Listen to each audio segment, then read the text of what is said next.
as we kick off JDG versus Ultra Prime draft already gone and done away with. Biggest thing to focus on, Sheer getting his debut in the LPL. Yeah, coming in over Flandre. We'll talk about it more once we get on the Rift, because now, similar situations as last game, right? Things like the Smolder, things like the Jax, even more similar now with the Kai'Sa coming out in anticipation. We saw, especially in the late game, I mean, if you have that ability to ult onto him, what you could do, finding that assassination potential. Now it's about where Ultra Prime want to round out with their comp. Again, having a bit of range you can play with, still having Engage. So the Jace might make a bit of sense, but it's going to be up to what Decade can do in that 1v1 in topside.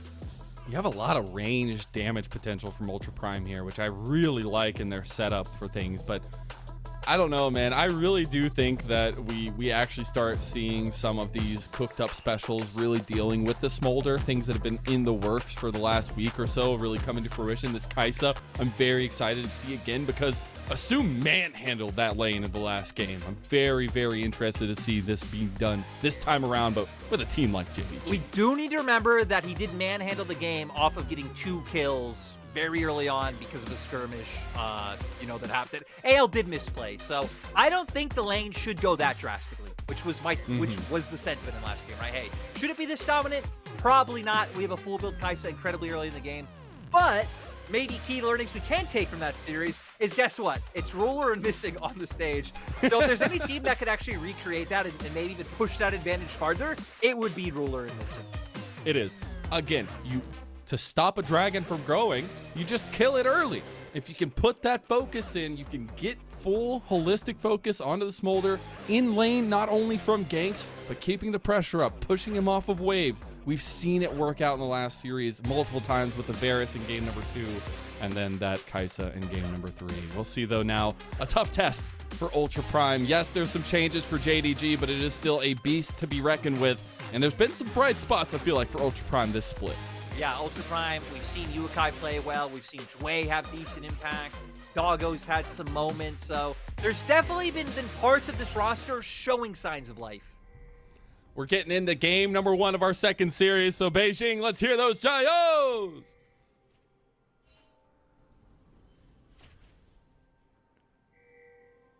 I'm sorry, Mazel. I'm sorry that the fans in the arena left you hanging. They did, or maybe we just didn't record it. Who knows? As we are back in time right now. Nope. I want to believe that everyone in the Beijing stadium has a radio for LPL English, heard you, and chose to sit there and deny. When we were in Xi'an, there was one fan that called us out as the English casters. He took a picture with us afterwards. It was one of the greatest experiences I will ever have in my entire life, I feel like. He was screaming our names from the stand, the only person in the entire one that knew who we were. It was incredible. So, hey, I'll stand by the fans of the LPL. But speaking of some fans, I think JDG have garnered a lot of fandom this split. Not only there's some trials and tribulations they've gone through at least, but it feels like they're jumping strength to strength with Yagao coming into the roster. Yeah. I mean, Yagao coming back. He's been a little bit hit or miss. Has had some good showings, has had some questionable moments. Their bot lane's been good. I think Kanavi's been showing higher highs, even if some lows have still been there. I think I need to buy. But what I really want to move up to, I think that's Sheer coming in. A lot of people might be like, who is this guy? He's been on the JDG roster, actually played up. He's been part of JDG apparently for a while now. Just turned 18 in December, so still very young. Wasn't even able to play in the LDL, which is why this might be a name that surprises a lot of people. But a very hyped up solo queue prospect that JDG has been holding on to and ready to bring out. There's a reason why he literally just jump skipped LDL. Like, there's a lot of hype going behind this guy, but what I like is the organization is taking time to make sure he is okay. I was watching one of the JDG documentaries, and it's very clear that he's, taken under the wing of Flandre in a lot of situations. He's kind of following him around a lot, learning, I feel like, a lot from those positions in those moments, and leaning into kind of the growing nature of a new player is so important. You don't just throw them into the frying pan. You got to make sure it's heated up enough. Like, what if it's Sheer, though, walking up to Flandre and be like, hey, actually, you should do this here, and you should play this lane like this? You know what I mean? I don't know. he's 18. He's not a child, but man, when you see him with those headsets on and like and comparatively everybody else, that man, he's a child in the LPL, and I'm very excited to see his growth in the future. We actually need to hone back in the game real quick, just for the fact that, like, my God, there might not be any kills happening, but JDG is just demolishing this 2v2. The fact that they're just getting a solo plate by themselves this early on is huge. But I mean, right, this is like what we said, where I didn't want to take too much from last game because of, right, both RA and AL. It's like, hey, where do we stand in terms of trusting these teams with how this matchup should go? I don't know if I trust this matchup either, but this really, like I said, pushes what we saw last game to the extreme. And right now, Ruler and Missing are delivering. And that's the difference I feel like a week makes in the LPL. The meta definitions get complete change, because last week, every single team was just taking Senna into it and hoping they could outscale, and it was not working. That's why there was a 9-2 series score for the Smolder. Now, a week gone, a little bit more time gone, they're like, wait, all you have to do is press this guy's face in for minute 1 and we actually can play the game? It's crazy. But for Ultra Prime, we're actually got to look up at this side of the map for someone who kind of needs to do the same as what Ruler and Missing are doing, right? Looking to find that pressure, looking to find the aggression. Jace, just in case anyone isn't aware, is a champion who has gotten buffed recently. Some of your base AD's been brought up. Your hammer form in W and E both got buffs as well. I mean, your E's more of a quality of life thing, working more like Lee Sin are now, so it doesn't have any of the like craziness of people like blinking past and kind of hitting them off in weird directions. I do still really like the distance of damage from Ultra Prime. They're going to get an engage on bottom side here. The Missing is on his Rakan, going to be just fine. Hacker trying to get a little bit more out of the bot lane from JDG, playing just okay though, as Ghost were popped, so some summoner spells back and forth. This is what I would have liked to see out of the previous games with the Smolder, which is like bringing your jungle down, trying to enable him, trying to make it so he gets to the laning phase. Sure, you're setting up the enemy for potential progress topside, but I think just buying that time and not letting those kills go across can be huge. But look at Ruler Missing. Even without having sums, they do not fear walking up and still pressuring in the 2v2. Because if you're living by the edge of your seat, you're actually putting a lot of pressure onto the Smolder. That focus down bottom side, rightfully so there for Hacker, but that's where I want to zoom in on some of the win conditions, not only in this game for Ultra Prime, but some stuff that they've been working on, right? This is a team that has played with some spice. We're not going to talk too much about the Rammus bot lane. That one maybe goes into the darkness, never to be seen again, but there's been some interesting differences to this Ultra Prime roster and how they've approached the game so far. At least this year. I feel like it's even hard to say how they've approached the game, because I feel like Ultra Prime has been somewhat inconsistent with where they've looked. It felt like they were trying to put a lot of pressure around like Hacker and what the advantages he was able to find invading the enemy jungler early on. Then it seemed like we were moving more to like Yuekai stepping up, Doggo's getting a bit of focus. So it seems like Ultra Prime are like aware of which players are delivering, but haven't really set any system or any like core guidelines of a way we see them go back to like play around this, right? They're not like BLG with like the consistent dives or like Kanavi with the consistent invades. It seems like just like the step under that. They realize which players can deliver. At least that's a good start. When we started the season, I was very impressed by Ultra Prime, but specifically Yuekai, especially because he was literally a sub last year for LNG. And the fact that he had come in, done a lot, but it's been a rough journey since those early times, I feel like, for Ultra Prime. So just trying to find, much like RA, any saving grace and any consistency for the team. Ultra Prime, to me, have been like the lower standings version of AL, where all their games look shaky, so you really don't know where they stand. Because they've had like shaky losses against better teams, and you're like, is Ultra Prime better than this? But then sadly, they still lose, right? Kind of unlike AL, where we saw AL last game, they're kind of the opposite. A team at the top of the standings where every game still looks close, so you're just kind of squinting the whole time. Your eyes hurt a little bit. You gotta get some eye drops. Anti-UV. Oh my god, I think Kanavi's just gonna go right back in. He's getting low. He gets first blood there for himself, but he does go down right afterwards. Sheer cleans up a kill. Welcome to the LPL, and congratulations on the first kill. Having the counter-strike to be able to play off of, to be able to come out on top. Really nice trade in favor of JDG. Trades not stopping. He's onto a Rakan right now. but with Ruler being level 6, this is where we know Doggo's gonna have to start being cautious. If they're even ever in a state where they can walk too far forward in lane, which I don't know if they will.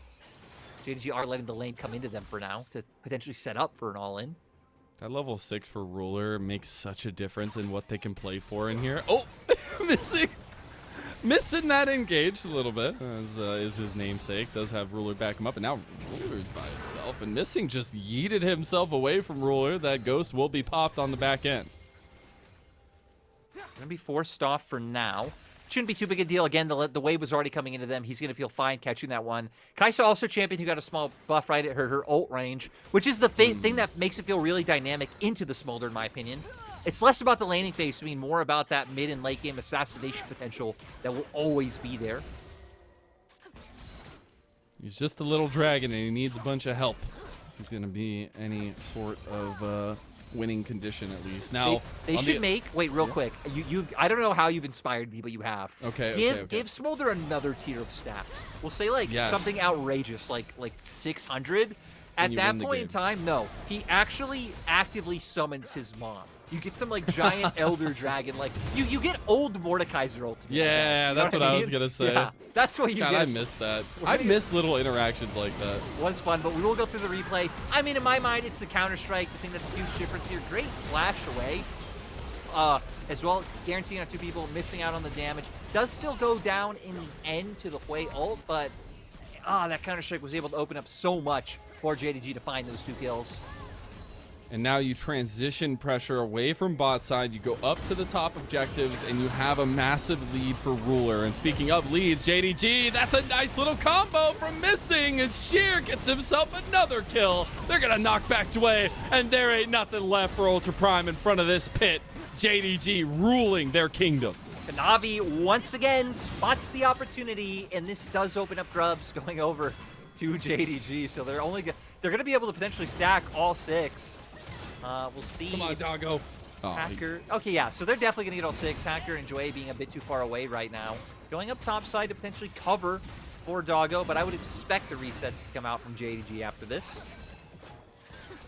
A lot of grubbies to give the side lane for JDG. A team who, let's just be honest, have been one of the best mechanically performing teams, and especially macro sense, just really good at making those decisions. And speaking of, here we go. Just looking for these small openings, right? This is why the Jax comes in, can counter the Xin Zhao, followed up with the Cassante, just deleting him ever so nicely. It's one of the reasons why we said I feel like Kanavi's really been the big catalyst for JDG this year. It hasn't been we'll say spring of last year where as a whole, JDG was doing well. He looked good, but he was probably the weakest performing member. Now it feels like he really is the one stepping up, even if there are still those signs of over-aggression or misplaying a gank every now and then. He's really carrying above his own weight. Yeah. It's, there's just, I feel like so many options to kind of dissect on a lot of the positive things, at least on JDG's side of things, and the way that they've kind of leaped into a lot of the strengths we represented for them last year, and a lot of their runs, even though it kind of ended in despair. We do have another dragon coming up in about 5 seconds. If JDG continue to stack ahead, it just leads to them having even more gas in the tank in terms of the just collapsing power that they have. I'd say don't worry about it. Ultra Prime have been one of the teams who have been very willing to fight, even at times that there should be no reason for you to start looking to throw hands. Looks like I actually will be disappointed this time, because this won't be one of those times. But my God, I believed Ultra Prime. I believed you were ready. Wanted to will it into existence, but I tried to do that with Weibo in my preseason tier list as well, but it seems like I don't have a how's that going for you? I don't have a very strong will, I guess. Yeah, you're hanging in there. You're doing all right. You starting to research some cosplays to bring to the table? Look, my prediction was for end of playoffs. End of playoffs. Weibo just got to make playoffs, which, hey, we can talk about them later. Is Doggo. Okay, not going to get Doe, but I did remember, they're playing next, so we'll have plenty of time to berate my predictions at that time. I also love it because you put yours for the playoffs, but everybody else put theirs for regular seasons. So you just get the caveat. It's fine. You didn't read the memo. It's okay. It didn't get sent the right way. That was never made aware. Who does regular season predictions? This is the LPL. You know, the regular season, it's going to end some way. It is not going to represent. No way, a regular season ends? Wow. You know, at least I didn't predict Shocking DLG to win. revelation. You know, True. that'd be That's me, incredibly boring baby. to me. Yeah, go check my go check my Twitter profile banner. No bias, promise. We do get first items completed and getting worked into seconds here, but I do want to highlight some of the power spikes that are available. The Malignance there for Yagao, pretty big on the Karma, especially pairing up with Kanavi on the Jax.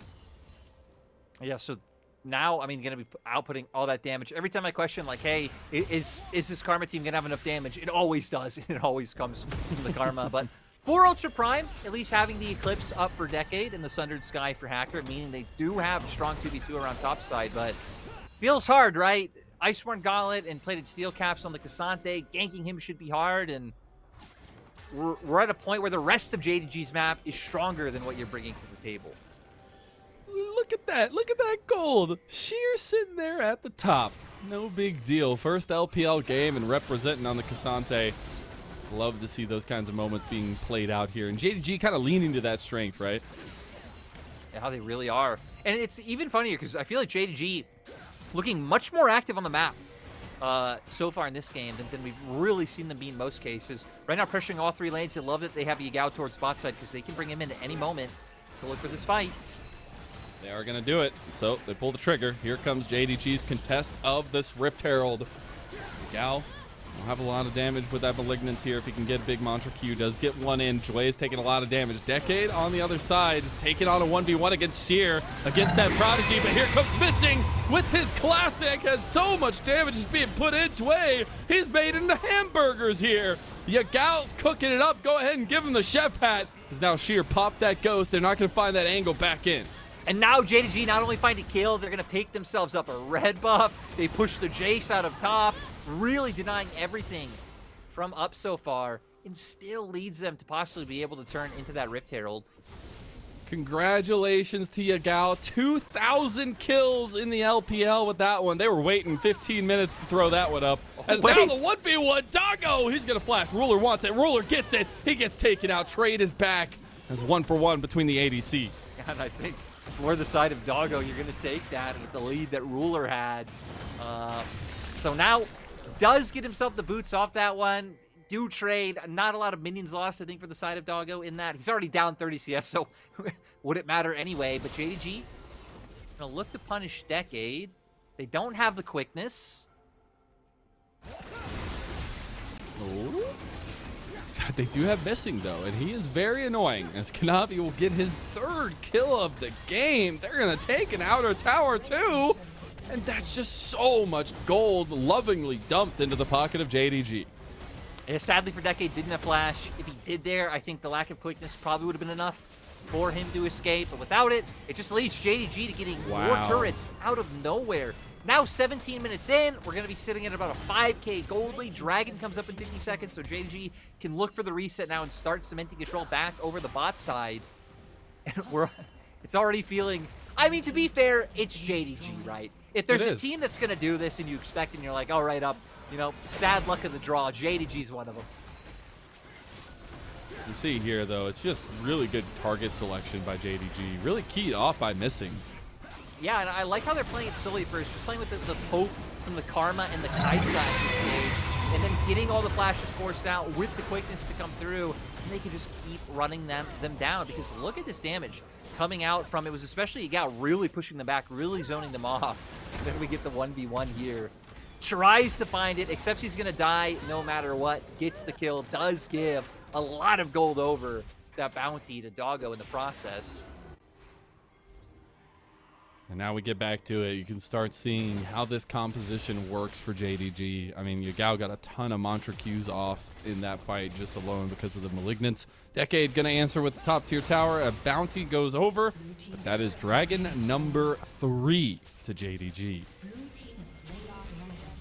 I mean, with this much of a lead this early on, already being on soul point at 17 minutes, it really does feel so grim for Ultra Prime, but will it? You say that, but you caster cursed him to hell, Lyric, as now Kanavi will take his 2nd death of the game. I'm sorry. Ultra Prime in a commanding position right now. It doesn't work like that, Lyric. You can't just counter your counter. You've already done the deed. We're gonna see. Kanavi's dead because of you. Right now, to JDG's knowledge, it is only a 3v3.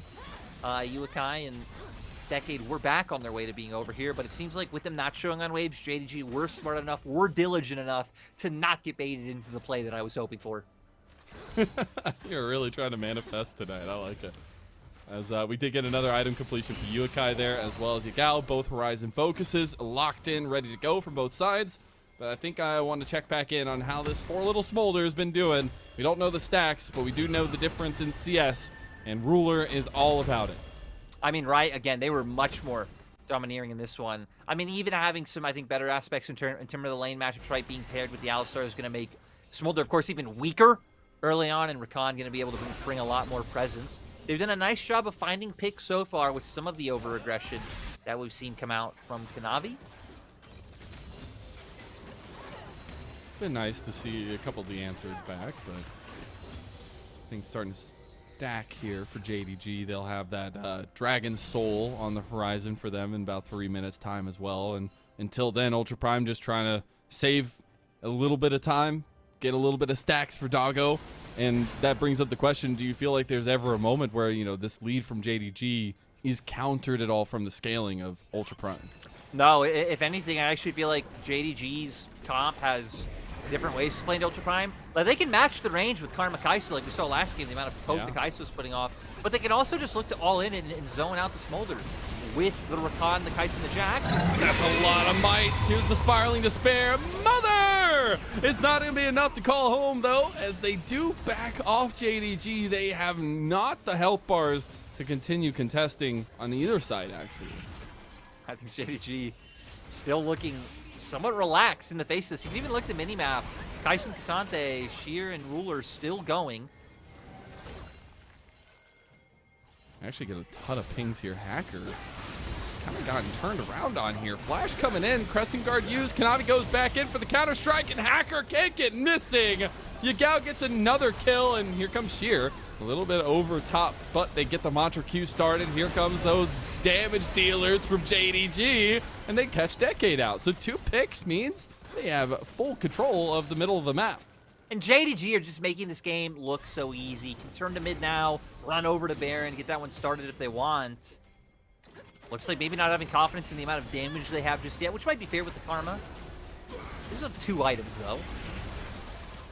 A little bit. Has something. I The feel like tower survives, Lyric. I feel like we've been seeing Yagao actually do so much in these fights. Oh, yeah. And it just go under the radar with how crazy these fights are, with everyone kind of jumping in. And by everyone, I mean all of JDG jumping in, and you know, maybe 1 or 2 members of Ultra Prime looking to fight them. But yeah, I don't think the scaling or the insurance policy really should be able to come and play in this game.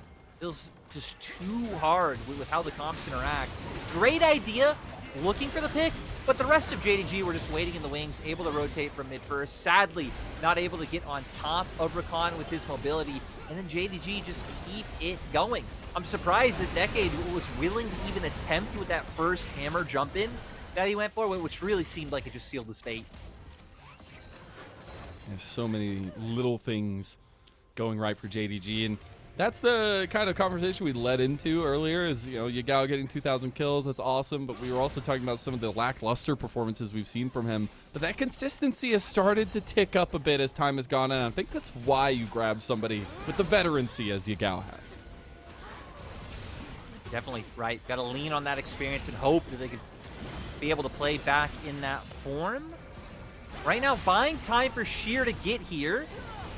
3 talent strike. Yeah, Ultra Prime have used a lot of their tools here. Kanavi, he goes for the play because he's a madman, and Ruler joins him right there. Ultra Prime, you've just been routed. A full, clean, and total ace for JDG.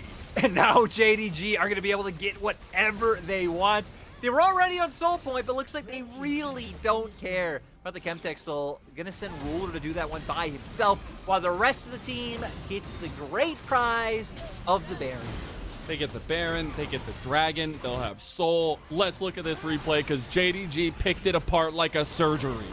Yeah, and we see again the fight being opened up, Ruler and Yagao putting off the damage, Kanavi no fear and going in, counter-striking the flash to get all those stuns, and then they just keep running and mowing them down. Ultra not having the mobility to escape, right? A lot of immobile champions for them. Once Doggo's locked down, it's like Yuekai and Decade just easy targets. Easy as that. JDG circling almost 10,000 gold lead now. They've got the Baron for another 2.5 minutes. They've got the Soul now. You know, pushing forward. I think there's been very few times where I saw our little graph at the bottom that tells us the chances of each team winning the game.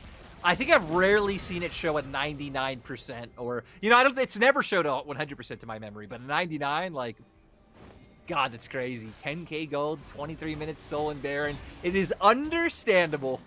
Is this not JDG to a T, though? Like, when they come up against competition like this, we've seen them handle business time and time again. Yeah, JDG had been a weird one for me, though, because JDG had been one of the big purveyors in the 3-game series this split. You know, going to 3 games against LG, LGD, WE. Sometimes it works in their favor, like against BLG. They brought them to 3 games, right? But yeah, I guess that one didn't really work in their favor. No, yeah. I mean, they should have won that series in my mind, but they didn't. Whoa, Sheer just got a solo bolo for himself. Go ahead and keep adding to the stats for this guy's first game in the LPL. Feels good to be a part of JDG as a rookie, doesn't it? That's the thing, right? Getting Hacker's just gone, man. Yeah, no, we just this is a start to the end for Ultra Prime in game number 1. Things just have not added up for them, and JDG have crunched the numbers. They are pushing to the end, and JDG have full control of this game 1. JDG pushed the glasses up 20 minutes ago. They've been crunching the numbers, and now, like you said, they're ready to just end this one. 25 minutes. Yagao got his 2,000 kills. We got JDG with a 1-0 over Ultra Prime and a strat to boot. They brought in Sheer. It didn't make much of a difference, but the rest of your team is absolutely smurfing. And a 1-0 for Ultra Prime to try to pull back in a best of 3. Yeah, and you know, we'll keep it quick because we know how these days go. We're gonna get to break soon and get back. But I mean, it was dominant, right? Dominant across the board. Great play from the JDG bot lane. Kanavi was being super aggressive, and it's the JDG you expected. It is indeed, and I think we saw exactly what they needed to do with the aggression against the Smolder. Starting to see a trend here, Lyric. I'm very excited for it because it just means just full frontal punching as fast as you can against the Smolder bot lane. That is it for our game number 1. We're going to send it away to MVP at least first to see who got that one for that game number 1. Nice catch from my producer. As we have Kanavi with those bold Counter-Strike flashes coming up with it. I mean, expected MVP, right? He was great. He was aggressive. He's really been the driving force for JDG, which is why he's sitting so high at 7 MVPs. That is pretty high, I would say, but also making the Jax jungle look good. A tried and true for him so far this split, but also just comparatively a little bit harder to execute in times that we've seen for other teams. Obviously not so much for JDG, as they are just a cut above the rest. We will see if they can close out the series 2-0 or if we have a fight on our hands for Ultra Prime. We'll be back with game 2.